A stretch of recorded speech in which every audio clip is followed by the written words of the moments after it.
The first one is life is worthwhile if you learn. Of course, that's the beginning of being a civilized person. A person of accomplishment is to learn. We go through those early grades in school.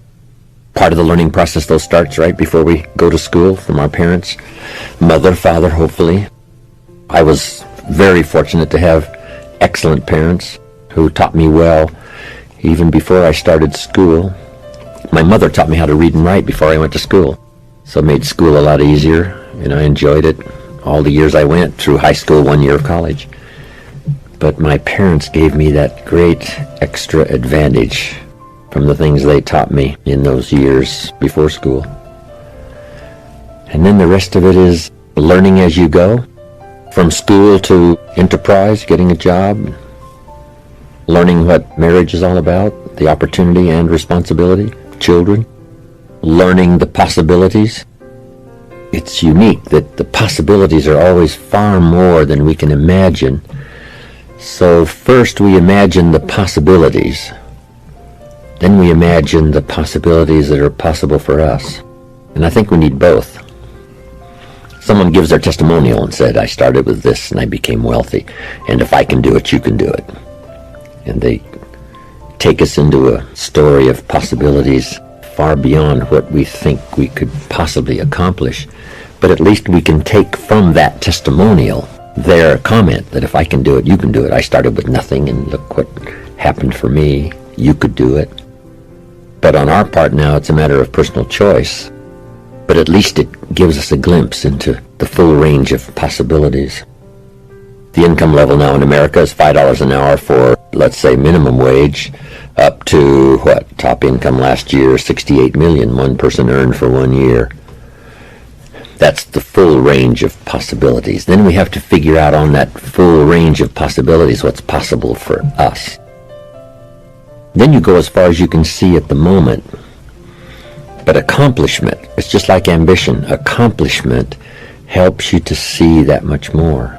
Once you've learned some skills, gotten some experience, you learn from that and you say, wow, maybe a couple of more skills and I could multiply my value by 2, by 3, by 5, plus my income, plus my ability to be influential, powerful, helpful. So it's true. Life is worthwhile if you learn. I say to the kids when I have a chance to lecture high school or college, nothing worse than being stupid. Make sure you get the information while you're here in school. You can sort through it later, throw some away, forget some, whatever, but make sure you get it. Being broke is bad, but being stupid is really bad. And what's really, really bad is being broke and stupid, I say. Nothing worse than that unless you're sick. Sick, broke, and stupid. And that's the ultimate, unless you're ugly. Ugly, sick, broken, stupid, life's most negative scenario. But from the kids to all of us, that's lesson number 1. You have to learn. Part of it we learn by trial and error. We do it wrong and learn to do it right. We think it's right and we work it and it doesn't work, so now we learn from that. Hopefully we learn fast, as quick as possible. But it's true, life is worthwhile if you learn. Second, life is worthwhile if you try. Learn something and give it a try. See if you can do it. See if it'll work for you.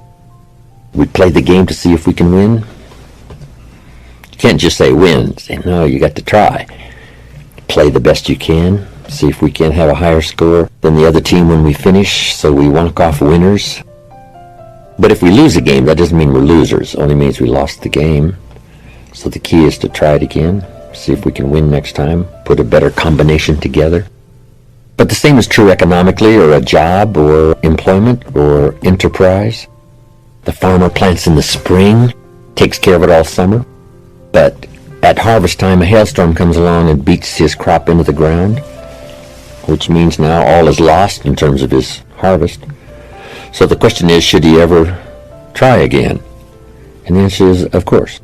Because the law of averages says more often than not, if you plant in the spring, you'll have a harvest in the autumn.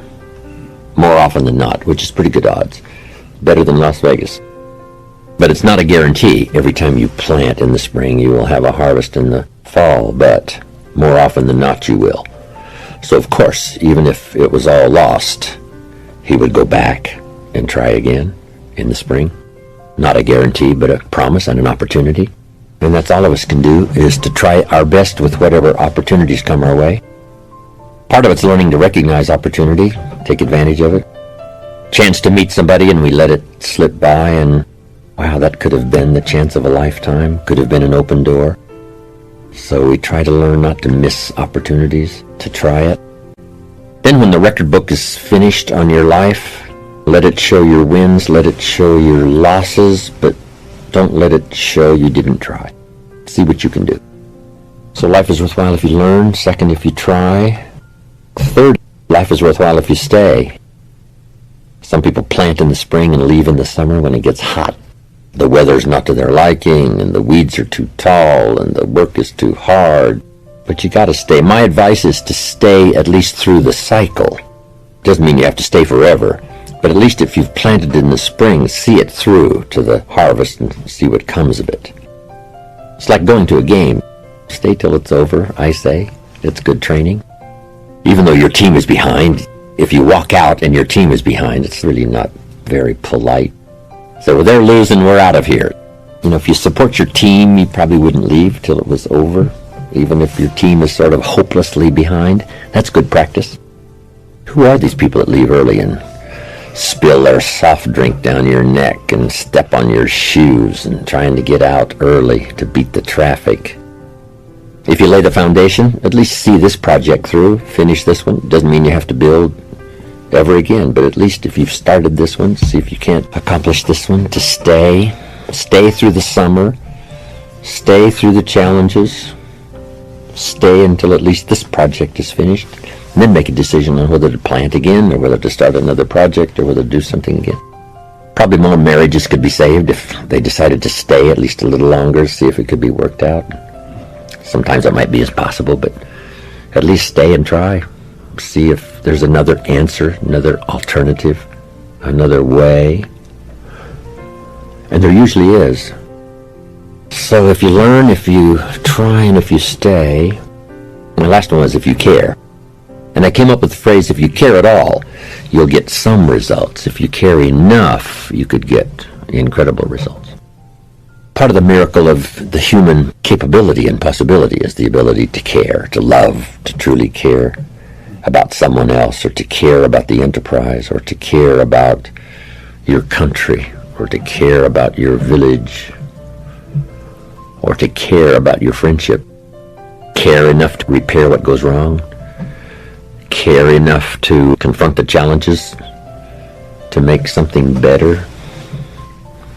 Great human possibility to care. Whether it's our children, whether it's our friendships, whether it's our duties to our country or our community. To care about the future of your country, to care about the future of your life, your family, to care what happens. Easy to be tempted not to care, especially if you're a bit of a distance from it. I made a trip last year to India, my third trip to India. It's hard to comprehend a country with so much poverty and extreme challenges for human beings. There might not be anything you can do personally except maybe offer your prayers, but at least to care about what happens, with hope that their life will be better. They'll find ways and means of feeding the poor, inspiring the children, giving hope to the father who wants to take care of his family, whether it's in some remote village or some dusty New Delhi street. To care about the world, which direction it's going. When the world is half slave and half free, that's a difficult time. Abraham Lincoln said, "Since I would be no one's slave, I will be no one's master." That's good caring. Caring put in philosophical terms. And then care about each other, especially the people you know, you work with and you're close to. Because it takes everybody.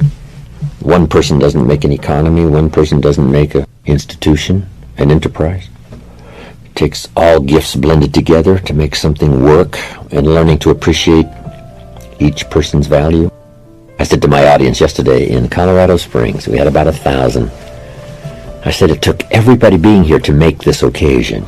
Those who spread the word, said come and hear the man, me to fly in and show up, took a lot. Then when you walk into a seminar room where there's 1,000 people, you walk in by yourself. But when you walk away, you carry away with you the spirit of all the people, the reaction of all the people. Maybe you had a chance to meet somebody or several people. You walk away with their testimonial or their good wishes. So when you walk in, you only bring one person, but you make the contribution to the whole. Then what's the big factor, the multiplying factor, is that the whole makes a contribution to you as an individual. So by contributing only one person, which is you, but your handshake, your smile, your participation, your reaction, but then you walk away with the substance of everybody, which makes you much richer than when you walked in.